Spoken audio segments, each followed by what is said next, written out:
Ce projet podcast est une initiative créée et proposée par la SBL de Podcast Factory Org avec le sponsor de Transforma Bruxelles Innovation Playground. Et vous retrouvez tous les épisodes sur le site whatsyourstory.be. You're listening to the Podcast Factory. Bienvenue pour un nouvel épisode HR Meetup, votre podcast sur les passions au travail et les ressources humaines. Un épisode aujourd'hui très spécial à plusieurs titres. D'abord, nous sommes en déplacement à Andenne chez Express Immo Prestige. Et en face de moi, j'ai David. Bonjour Michel. Bonjour. Je me suis déplacé parce que moi, j'ai eu une expérience grâce à ta collaboration avec Steve Tordor, on va le mentionner. Donc, c'est une autre agence immobilière, le partenaire. Donc, c'est Jumilo Immo. Tout à fait, Jumilo Immo, oui. Et via, j'ai passé les plus belles de vacances de ma vie en Espagne grâce à ton partenaire. Quelque part, le côté approche familiale, sympa, m'a donné envie de vous remercier à ma façon. Et il se trouve que j'ai un podcast sur les passions au travail. Et ce que j'ai vu, moi, ce que j'ai entendu, ce que j'ai vécu, c'est des passions. Tout à fait. C'est vraiment la passion de notre métier, de l'immobilier, que ce soit ici en Belgique pour nous, Express Immo Prestige, et ainsi que Steve pour Jumilo Immo. C'est pour ça que nous avons une collaboration, parce qu'on est vraiment partenaires, mais familiaux, on va dire. Un autre mot-clé qui est important à mes yeux, c'est familial. La confiance est venue rapidement, et franchement, je ne l'ai pas regretté. Et donc aujourd'hui, je suis assez fier de partager à la fois ta passion de ton travail, parce qu'on va l'entendre que tu es un vrai passionné, mais en plus, c'est une façon pour moi de vous remercier de votre honnêteté. Et je dois dire merci à Steve et merci à toi. Merci. On vient à cette fameuse question. Tu as eu un rêve d'adolescent quand tu étais ado, comme tout le monde. Et puis, tu as peut-être fait des études en lien ou pas. Et puis maintenant, tu es agent immobilier. Alors, raconte-nous en 3 minutes le parcours. Comment ça s'est fait? Moi, à la base, je suis fils d'entrepreneur et petit-fils d'entrepreneur. Donc déjà, la fibre entrepreneuriale. Depuis que je suis enfant, je n'ai connu que ça. Des briques, vraiment des maisons, des constructions de maisons, des transformations. Ah, c'était dans le même secteur? Tout à fait. Mon papa est entrepreneur et mon grand-père entrepreneur en construction. Ah, de génération en génération. Tout à fait, D'accord. tout à fait. J'ai fait mes premières armes quand j'étais jeune, quand j'étais pendant les congés scolaires et ainsi de suite, d'aller mettre quelques briques. D'ailleurs, j'ai toujours une petite anecdote là-dessus. On n'est pas maçon à la base. On sait d'abord faire un bon mélange pour pouvoir mettre des briques et savoir maçonner. Et mon grand-père, à l'époque, quand j'ai les premières briques que j'ai mis, il m'a dit « David, tu vas descendre de l'échafaudage et tu vas prendre toute la semaine à faire du mélange pour les ouvriers avant de te permettre de mettre des briques. » Et c'est une expérience qui m'apporte beaucoup dans mon métier maintenant parce que j'ai une bonne connaissance de la construction. C'est ce que j'ai fait d'ailleurs une grosse partie de mes études là-dedans, dans la technique de construction. Et quand je vais en clientèle là maintenant, ce n'est pas tout simplement de faire une estimation. Moi, mon point fort, c'est de mettre en fait, que ce soit le candidat vendeur ou le candidat acquéreur, de mettre en fait mon expertise et mon métier depuis toujours, d'expliquer, de dire pourquoi on met telle brique, pourquoi il y a une membrane d'étanchéité, pourquoi c'est ce type de tuile, pourquoi c'est un carrelage. Et là, en fait, les gens sont vraiment en confiance par rapport à mon travail. Les autres font à leur façon, mais moi, j'insiste vraiment sur l'aspect technique de la maison qui est en vente ou un appartement. Ça, c'est un petit peu mon parcours. Et après, donc, j'ai été, parce que c'est quand même plus facile de vendre des maisons et en étant donc propre sur soi que de mettre en fait des blocs de 30 toute la journée. Donc, c'est vraiment la continuité de la construction, toujours dans l'immobilier, mais vu d'une autre façon. On va un peu présenter ton agence. Quelle est votre spécialité? Pourquoi l'Espagne? Pourquoi vous collaborez avec eux? L'Espagne, pourquoi? Il y a d'autres pays méditerranéens qui sont très jolis, mais mon épouse, avec qui je travaille et qui s'occupe beaucoup ici pour tout ce qui est compromis et tout ce qui est location, mon épouse est moitié mauricienne, moitié espagnole. C'était plus facile d'aller en Espagne parce que mon épouse parle très bien l'espagnol. C'est une opportunité, on est allé une fois sur place. On a des amis en fait qui sont expatriés, qui travaillent avec mon épouse et qui maintenant ont un chouette commerce que tu connais certainement, donc la Dolce Frita. Oui, donc, tout à fait. Ils sont super sympas. Voilà, un petit plus pour eux. On s'est liés d'amitié vraiment fortement avec ces gens-là. Frédéric nous a prévenu que Jumilo Immo venait d'ouvrir. C'était quelqu'un aussi qui avait une société familiale. Je tiens à revenir là-dessus. C'est vraiment aussi dans l'approche que nous faisons en Belgique. Vous êtes donc reconnus, si je comprends bien, respectivement dans des valeurs similaires. Tout à fait. Et Voilà. c'est Fred qui nous a présenté de la Dolce Frita en disant « Je pense que vous allez avoir une bonne connexion ensemble parce que vous êtes sur la même longueur d'onde. » Il avait tout bon. Exactement. Parce que travailler avec des Merci, personnes... Fred. Oui, merci Fred.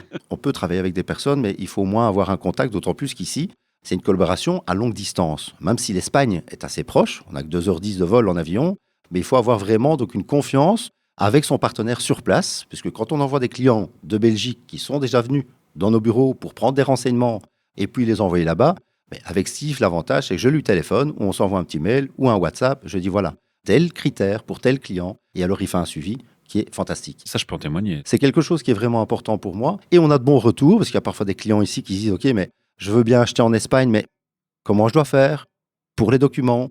Et tout ça, en fait, on a un service qu'on vient d'expliquer parce qu'on vient de faire une séance d'information. Tout ça est expliqué de long en large. Et vous avez vraiment l'accompagnement du début jusqu'à la fin. Ils ont suivi une formation assez Ouais. poussée, donc ils savent très bien, je l'ai vécu, mais aussi ils savent très bien ce qu'ils font. Ouais. Et moi, j'ai même été surpris, ils ont été jusqu'à aller chercher des clients à l'aéroport et les conduire à leur hôtel. Je me suis dit, waouh, quel service, c'est du VIP, quoi. Oui, Tu me racontais le début de ton parcours et ce que tu as fait, comment tu as évolué. Maintenant, je vois un vendeur avec la grande classe, la tenue impeccable, la bonne approche du client, le sourire en permanence, la confiance qui est presque innée quand on te parle, on a envie de te faire confiance. Je suis assez impressionné de voir que finalement, t'as pas forcément fait des études de vendeur. non. C'est inné en fait. J'ai eu ça grâce certainement, et ça je dois quand même le remercier, en allant souvent donc déjà en accompagnement avec mon papa à l'époque pour faire des devis, parce qu'une maison c'est comme aussi une vente, donc on doit faire des devis. Donc ton pouvoir école, vendre. c'était papa qui vendait devant toi. Exactement, oui. Voilà. Et donc, moi, j'ai appris. Après, donc, au fur et à mesure du temps, j'ai commencé tout simplement par rapport aux clients qu'on avait dans la construction, d'aller représenter en fait le carrelage, les portes intérieures, choisir tel type de cuisine. J'ai fait ça toute ma vie. Donc, c'était inné pour moi d'avoir une facilité, d'avoir un contact avec les gens et de leur expliquer en fait toutes les choses et ma connaissance que j'avais déjà vue. Je donne mon avis personnel, même s'ils ne veulent pas m'écouter parce que je n'ai pas toujours raison. Mais Dieu, moi, je choisirais ce type de carrelage ou telle chose. Et ça, c'est ce que j'ai fait quand j'étais beaucoup plus jeune. J'avais dit au début du podcast, j'ai en face de moi un passionné. Je crois que rien qu'en entendant les premières réponses que tu me donnes, on a déjà compris, on en a pure passion, ça se sent, ça se vit dans ta voix. C'est un métier adorable, enfin, c'est parfait. Il faut aimer son métier. Il y a toujours dans chaque métier des avantages, des inconvénients. Je n'ai pas peur de faire des heures et beaucoup de mes clients me disent, vous savez, il y a des agences qui, à 18h, ben, c'est fini, on ne peut plus aller en visite parce que 19h, c'est fermé, quoi. Je n'ai pas peur le dimanche, le lundi. Je fais des expertises même le lundi de Pâques, vous voyez. Et ici, on est sur 2 week-ends de Oui, c'est ça, démonstration voilà, mais avec c'est- clients. Ouais. On travaille quasi tous les week-ends, mais on essaie de faire plaisir. Après, il y a aussi une vie de famille, parce que j'ai 2 enfants, donc de 14 et 16 ans. Il faut profiter donc aussi avec ses enfants, mais quand on veut, voilà, avoir une vie On peut aussi agréable. s'organiser. Voilà, il faut pouvoir travailler et se mettre aussi en fonction des gens qui veulent acheter une maison. À l'heure actuelle, une maison, c'est beaucoup d'argent. On parle en euros, mais moi, j'ai toujours le souvenir de parler aussi en francs belges, de faire la conversion vraiment. ouais. Donc, Le quand fameux on parle des maisons, x40. oui, mais quand on fait des maisons à 300 000, qu'on est déjà à 12 millions de francs belges, je me dis, ben, les gens, c'est pas un pain qu'on achète, on vient voir une maison, on doit prendre le temps de leur expliquer, et c'est pas sur un quart d'heure qu'on choisit parfois une maison. Donc je prends le temps de faire les visites. Et c'est ça, ma passion du métier, et ma force en tout cas de notre agence. Alors ça, effectivement, c'était une deuxième chose que moi, j'observais plus ici quand je vous ai côtoyé. Je vous Oui. ai vu à l'action, tous ensemble en équipe. Waouh! Effectivement, c'est une écoute, il y a beaucoup d'écoute, il y a beaucoup d'échanges. Et d'ailleurs, ces réunions, ces événements que tu organises, c'est pour rencontrer tes clients et pour avoir un échange. C'est la première fois qu'on présente dans notre chaîne HR Meetup le métier d'agent immobilier. On n'en a pas encore reçu au micro sur près de 500 interviews. Il faut un début.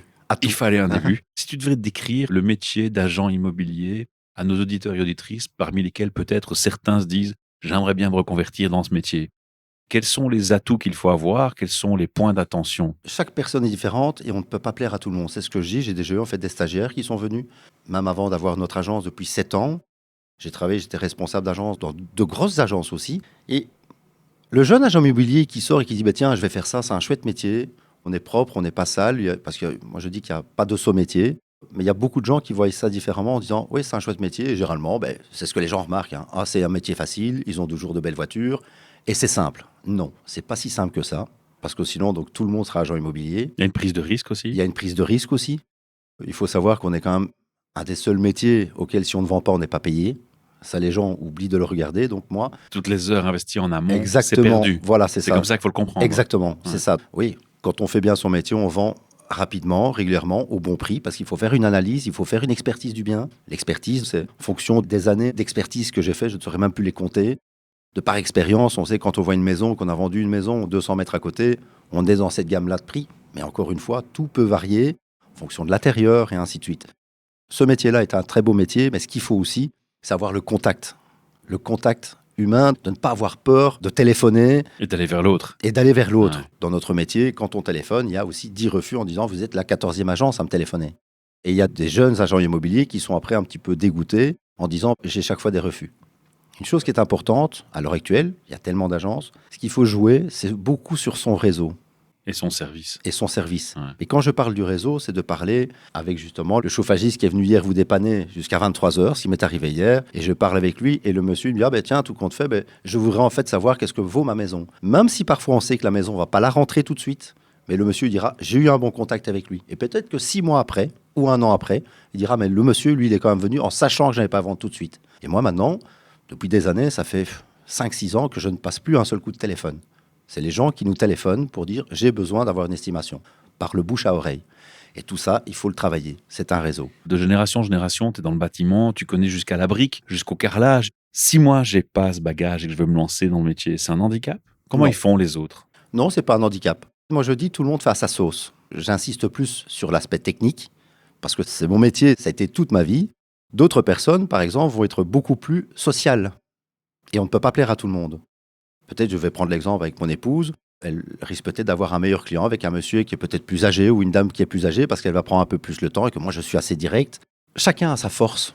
Et si on utilise sa force, c'est le principal. Il ne faut pas essayer de ressembler à quelqu'un d'autre parce que ça n'ira pas. Si je te comprends bien, tu restes juste authentique et ça correspond bien à ce que j'ai découvert de toi, honnête avec toi-même et puis tu laisses parler ta passion et ton envie et ton cœur. C'est ça. Et encore une fois, moi, c'est ma force dans ce sens-là. Et d'autres personnes, ils ont chacun en fait d'autres caractéristiques justement pour les mettre en valeur. Ou sinon, si avec moi, alors je ne serais que le seul agent immobilier en Belgique, et donc ça, c'est pas possible. Je dis, c'est celui qui se dit, ok, moi, je suis convaincu de ce que je fais. J'aime mon métier. Tout le monde peut faire des erreurs, même si celui qui n'a pas l'aspect technique et qui dit, je n'ai pas fait attention si c'était un carrelage émaillé, mais peut-être que la dame va dire, mais moi, j'ai un bon contact avec vous, mademoiselle ou madame. Vous voyez? Donc c'est celui qui croit à son métier et qui dit, j'aime ma passion, c'est une passion. Il réussira. On a parlé du côté international. Toutes les agences immobilières en Belgique ne sont pas orientées vers l'international. On a compris que c'est une opportunité qui s'ouvrait à toi. Quand les gens viennent, c'est pour changer un petit peu. C'est surtout pour le soleil. On est quand même sur un pays européen. En avion, on est en 2h10, 2h15 de vol. C'est super simple. Alors en voiture électrique, pour ne pas prendre l'avion, moi je l'ai fait. J'ai roulé 26 heures. Donc c'est 19 heures de trajet pour aller dans le sud. Avec 8 charges, 4 en France, 4 en Espagne, de chaque fois une demi-heure de charge. Et les pauses pipi et repas, on est vite à 26 heures, mais c'est faisable. C'est faisable. Si vous descendez et que vous dites, OK, là maintenant je viens m'installer, c'est clair qu'il est plus facile de prendre l'avion. Mais si vous devez descendre avec une remorque, parce que vous prenez quand même des affaires personnelles, même si 9 fois sur 10, les biens que nous vendons sont déjà meublés, c'est souvent en Espagne, c'est pas comme en Ça, c'est Belgique. étonnant aussi pour moi. Ouais. C'est nouveau pour moi. Je ne savais pas qu'on pouvait acheter des biens déjà meublés. Attention que aussi en Belgique, il y a des gens qui vendent. Je m'occupe d'un appartement ici que je viens de rentrer. La dame, elle part en fait en Espagne. Et donc, elle m'a demandé de vendre son appartement meublé. Ah, donc ça existe aussi. Ça existe aussi. C'est beaucoup plus régulier donc en Espagne, puisque là en fait tout est meublé, les gens partent tout simplement ici avec des choses personnelles, ou alors ils font venir un déménageur qui fait l'international, c'est loué au mètre cube, ils prennent leur moto, peut-être leurs 2 vélos, ils tiennent à leurs affaires, c'est très bien. On va parler maintenant du profil client. Concrètement, tu as des clients en Belgique, puis tu as des clients qui vont pour l'Espagne. Alors en Espagne, il y a 2 choix. De ce que j'ai compris, tu as les gens qui veulent investir leur argent plutôt que de mettre sur un livret d'épargne qui leur rapporte, soyons clairs, des cacahuètes. Tout à fait. Ils se disent, je vais mettre mon argent sur un achat immobilier dans un pays et je vais rentabiliser cet achat par des locations et puis je vais mes vacances gratuites. C'est En ça, gros, tout ça à fait. l'histoire. Et puis tu as des gens qui achètent pour aller y vivre. Mhm. Et puis tu as parfois à cheval entre les deux, un peu comme moi, j'étudie la situation, puis je Ouais, verrai si je me ouais. décide ou pas. Tu offres beaucoup plus de services que bêtement de l'achat et vente. J'entends que tu as pris Steve et Jumilo comme partenaires parce qu'il y a une raison. Tu peux un peu expliquer ce que tu proposes comme service exactement et jusqu'où tu vas dans le service et où est-ce que Steve reprend? Je vais prendre un cas concret. Un monsieur est venu voir en fait un appartement que j'avais à vendre sur Oui pour un investissement, tout simplement. Et il appréciait l'appartement, un appartement correct, une chambre. Quand il m'a expliqué un petit peu sa situation et qu'il a vu qu'on avait un partenariat avec l'Espagne, qu'on descendait régulièrement sur la Costa Blanca, je me suis peut-être tiré une balle dans le pied, mais je lui ai dit, voilà monsieur, pour l'achat de votre appartement ici, ah oui, la location sera de tel montant, pour un prix qui est 2 fois le prix d'un appartement d'investissement en Espagne. Et en fait, le monsieur s'est dit, oui, tout compte fait, pourquoi ne pas acheter en fait à l'étranger auquel revenu cas serait moins cher, la location donc est pas mal, il y a quand même 2 piscines dans la résidence et ainsi de suite. Et le monsieur en fait, Ça fait ce qui s'est rêver, fait, ça. nous avons discuté le mercredi à midi. Le mercredi au soir, je réservais en fait un avion et on partait le dimanche. Sur l'entrefaite du mercredi au dimanche, j'ai eu plusieurs fois mon partenaire, donc Steve, Jumilo Imo. Je lui ai expliqué en fait tous les critères de recherche que mon client désirait. J'ai accompagné mon client en Espagne avec lui, parce qu'il ne connaissait pas mon partenaire, il me connaissait que moi. Je l'ai accompagné, nous sommes restés de dimanche à mercredi avec lui. J'ai déjà, on va dire, en amont, fait le travail pour que Steve puisse lui faire la présentation. Et là, on part 2 jours ou 3 jours et on lui montre plusieurs biens. On avait déjà ciblé toutes les choses que le client désirait. Et c'est ça mon travail aussi, en Belgique, de le faire. L'avantage aussi, quand il y a des Belges qui sont ici dans la région, que ce soit de Mons, de Liège, de Charleroi, les gens peuvent venir ici dans notre bureau, ici à Andenne. Et une petite chose à savoir, le mois prochain, on ouvre un 2e bureau donc sur Belgrade. Comme ça, ils auront 2 endroits, s'ils ont des questions à poser, avoir des renseignements pour ne pas toujours donc se dire « Ah, c'est trop loin, c'est en Ouais. Espagne ». Et c'est pour ça en fait que j'interviens ici aussi. J'ai entendu aussi que, une fois que l'achat est fait, qu'il soit investissement ou à titre personnel, il y a des locations à faire là-bas. Évidemment, les acheteurs, les acquéreurs ne vont pas, à chaque fois qu'ils vont louer pour les vacances leurs biens, descendre en Espagne eux-mêmes, Tout ouvrir à la fait. porte et Ouais, fermer la ouais. porte. Donc, il y a un service qu'on appelle un service de conciergerie. Conciergerie. Oui, Voilà. conciergerie. Et ça, c'est ce que vous offrez. Et c'est là où la valeur ajoutée de Steve et de Daniel Langer monte encore plus le niveau, Tout si à je peux fait. dire. Oui, oui. Qu'est-ce qu'ils font? Qu'est-ce qu'ils proposent, en fait? Moi, j'ai par exemple des gens de Namur qui ont des appartements en Espagne, qui viennent me trouver pour me dire « David, je ne sais pas comment faire, mon appartement est vide, à qui louer un espagnol ?» Ils ont toujours une petite crainte parce qu'on dit toujours louer un espagnol s'il se met dedans et après pour les mettre dehors, c'est compliqué. Voilà, donc ça, c'est une petite chose. Mon client ici de Namur, je l'ai mis en contact avec Steve, auquel donc on a fait une publication, on a fait de la publicité pour sa maison. 2 heures après à peine, donc il était déjà loué. À qui? À des Belges de Mons, qui sont venus ici, comme ça je les reçois. On voit à qui on s'entretient, on loue en fait pour une location qui est à long terme. C'est une location d'1 an, parce qu'on fait des locations d'1 an, on peut avoir des locations saisonnières. Et ça, c'est Steve qui expliquera donc toute la partie conciergerie, check-in, check-out.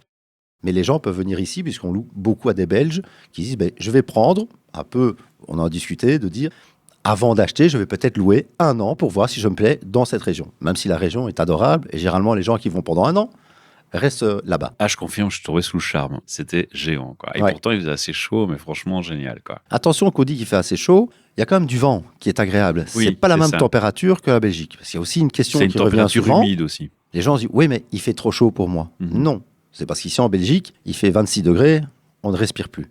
Là-bas, il fait 32 degrés, il y a du vent, il y a le vent de la mer, c'est agréable. Ouais, c'est vrai. Évidemment, tu es descendu pour ce client que tu as pris comme exemple pendant 3 jours en Espagne pour un achat. Oui, oui. On se doute bien que si les gens veulent louer leur appartement, tu vas pas descendre à chaque semaine pendant les vacances en Espagne Impossible. pour faire Ouais. la conciergerie là-bas. Ouais. Donc finalement, c'est pour ça que tu travailles avec Jumilo pour la conciergerie. Exactement. Et c'est bien plus simple, puisqu'en fait, quand il y a une personne ici, alors, on ne sait pas toujours descendre sur place. Il m'envoie déjà quelques photos que je transfère à Steve. Je demande en fait l'adresse. S'il y a peut-être une personne de contact là-bas pour avoir les clés, pour qu'il aille se rendre compte que ce soit une vente, une location, il va voir, il dit OK, cette location, c'était le prix. Pour cette maison ou appartement, pour la vente, c'était le prix. J'en reviens sur le client. Je les fais mettre en contact tous les deux. Comme ça, j'ai fait juste l'intermédiaire. Mais ça ne sert à rien d'avoir des personnes de trop. Et ils ont en contact en direct ensemble. Je te remercie beaucoup. Je vais pas être trop long parce que j'ai encore plein de questions. Moi, je crois qu'il faudrait que je te réinvite exclusivement pour toi et pour peut-être ton parcours et ta passion. Elle respire qui tu es. Mais on va donner la parole aussi à Steve, à Daniel et à ton épouse. Ok. Et même le témoignage d'un client. C'est top. Merci de m'avoir partagé Mais cette merci à passion. toi. Merci à toi. C'était un chouette moment. Les gens peuvent te contacter comment? Sur notre page Facebook, Expressimo Prestige. Venir à notre bureau à Andenne, Claude Lavelaine, 10 boîte 1. Et notre nouveau bureau aussi à Belgrade, qui sera ouvert le mois prochain. Et tu as un site internet, bien entendu. Tout à fait, www.expressimoprestige.be. Super. Écoute, Ça va David, j'étais vraiment enchanté de cet échange. You're listening to the Podcast Factory. Ce projet podcast est une initiative créée et proposée par la SBL de Podcast Factory Org avec le sponsor de Transforma Bruxelles Innovation Playground. Et vous retrouvez tous les épisodes sur le site whatsyourstory.be.